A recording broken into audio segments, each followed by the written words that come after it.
Welcome to Guns and Gear Network, everyone. Appreciate you tuning in. Today we're going to take a look at what I think is the most efficient survival rocket stove on the market today.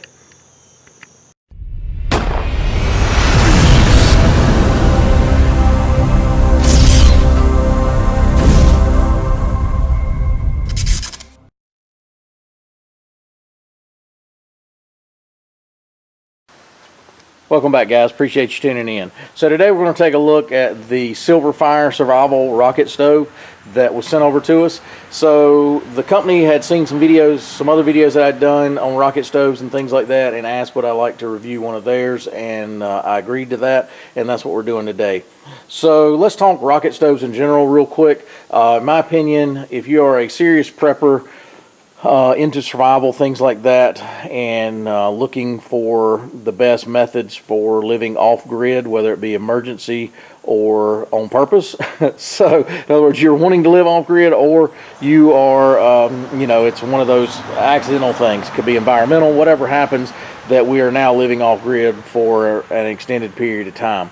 A rocket stove is a must-have, and I've looked at a lot of different ones and reviewed quite a few, and matter of fact, I've turned down a lot that has asked me to review them. I just didn't like their design or setup, and I'm far from an expert in rocket stoves, so but there's some other people that are experts, and there's a couple other videos I'm going to link to in the section below down there. Sensible Prepper, Such, over his channel has reviewed this stove. So has Scott at Engineer 775. They reviewed this stove. I'll link to a couple videos that you might want to take a look at, if you want to look at their reviews. So let's talk this one real quick. They sent me over some bullet points I want to go over with you with this one. This particular stove has primary and secondary gasification, which is the most stoves only offer primary gasification. That's why I think this one's the better one, is a lot of these bullet points that they talk about. It is insulated with low mass, high quality rock wool, maximizing heat transfer, resulting in lower emissions and lower fuel use. It's got real ventilation ductwork with 360-degree ventilation through the stove. That's done through the base, blah, blah, blah. It's the way the internal system is designed and built. It incorporates a door. If you remember, I remember this, my great-grandmother used to cook on a wood stove. She did have electric, but during the wintertime, especially because she was heating with wood, a lot of times she would cook with wood, and she had a cook stove. She always cooked with that door closed, and that's how she made her fire the most efficient. A lot of these that you see don't have doors that you just feed them in, and it's not the efficient way to do it. So this one does have a door to allow for more of that efficiency. It's lightweight stainless steel construction.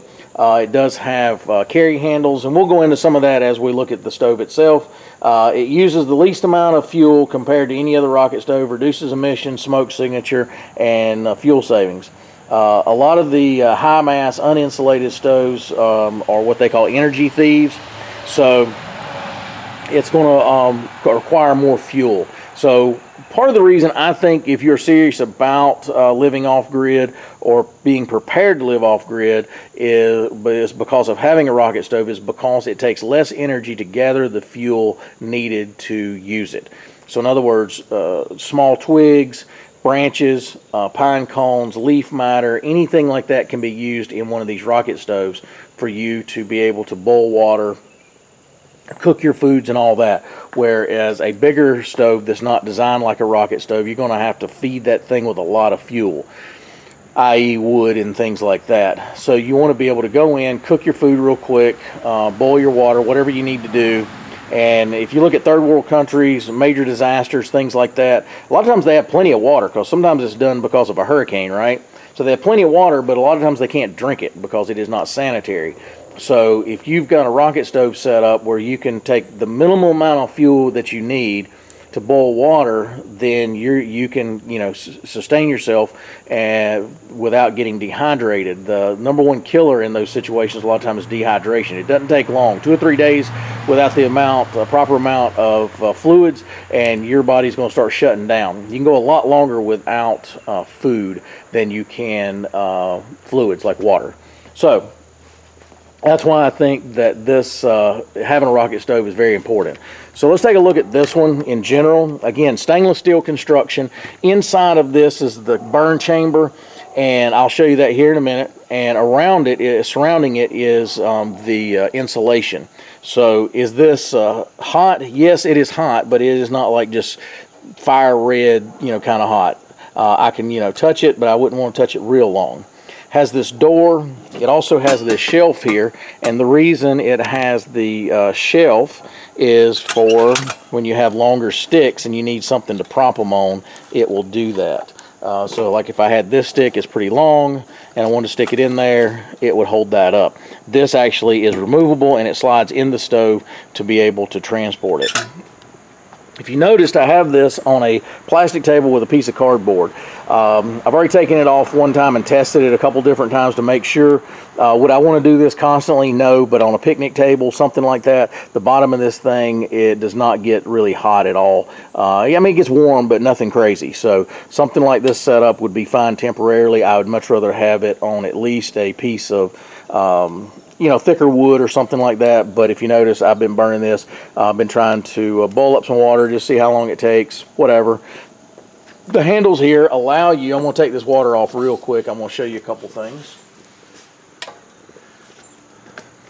So if you notice, the burn chamber, the hole, and then around it, all that's insulated. This top here is designed like the eye of a stove that has these little spots to balance your pots. And it's made of cast iron, very heavy duty, very good quality. Also, I'm able to grab these handles, and they're cool to the touch, not at all warm. And now I can move this stove if I needed to in an emergency situation, or just need to move it to a different area, whatever, even while it's hot. Now you have to take all the necessary precautions when you do that. Make sure you don't have stuff falling out of your stove, starting fires, whatever. But it is able to move. Even after the flame is gone and it's just still a hot stove, I can move this now if I need to.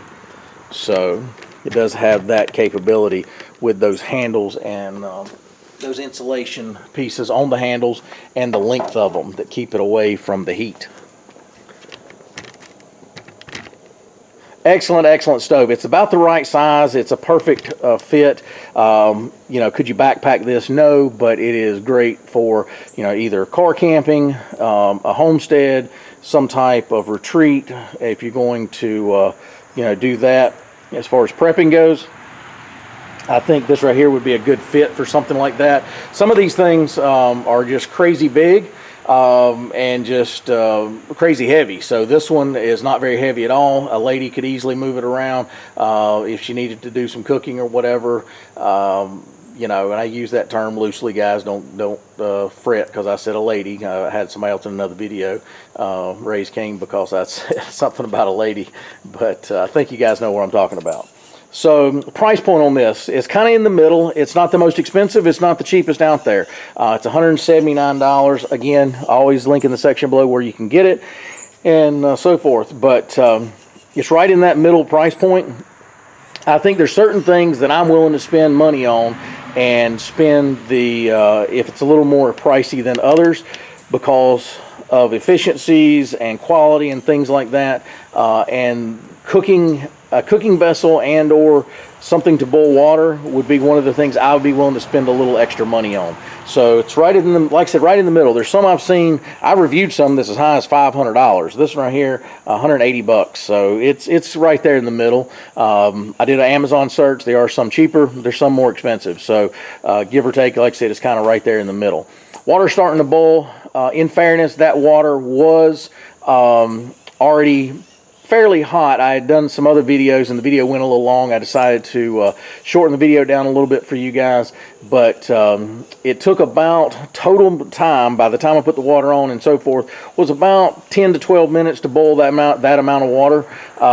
So it's boiling now. It's at a rolling boil,